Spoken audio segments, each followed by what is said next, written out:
A test of metal skirmish at Blackburn's Ford. On a sweltering July day in 1861, the sleepy countryside of Virginia became a battleground. The date was July 18th, just 3 months into the Civil War. The place Blackburn's Ford, a seemingly insignificant crossing on Bull Run, a creek flowing through the fields. Here, the Union and Confederate armies would clash for the first time in a significant engagement. The Battle of Blackburn's Ford, though smaller in scale than the later Battle of First Bull Run, served as a critical prelude to that larger conflict. It was a test of strength, a clash of wills that would set the stage for the bloody battles to come.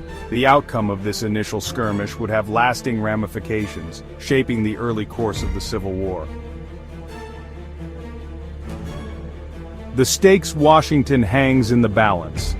The Union Army, under the command of Brigadier General Irvin McDowell, was on the move.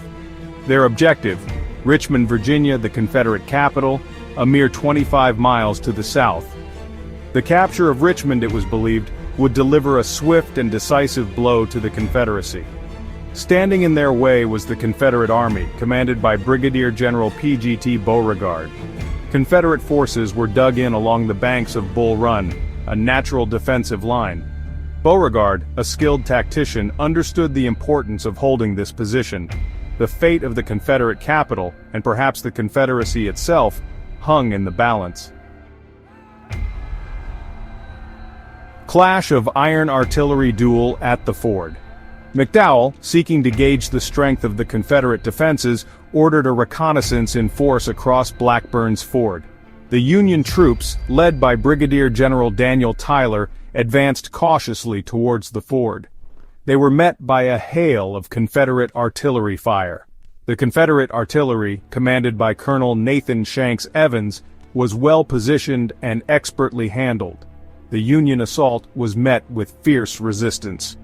The roar of cannon fire echoed across the Virginia countryside as both sides exchanged volleys. First blood Confederate victory and Union retreat. The Union attack faltered. Tyler, realizing the futility of a frontal assault against the entrenched Confederates, ordered a retreat. The Battle of Blackburn's Ford, a relatively small engagement, ended in a Confederate victory. The Union Army had suffered a setback. Their advance on Richmond stalled. More importantly, the battle revealed the tenacity of the Confederate defense and the challenges that lay ahead. It was a sobering realization for the Union High Command, a harbinger of the long and bloody conflict that would engulf the nation.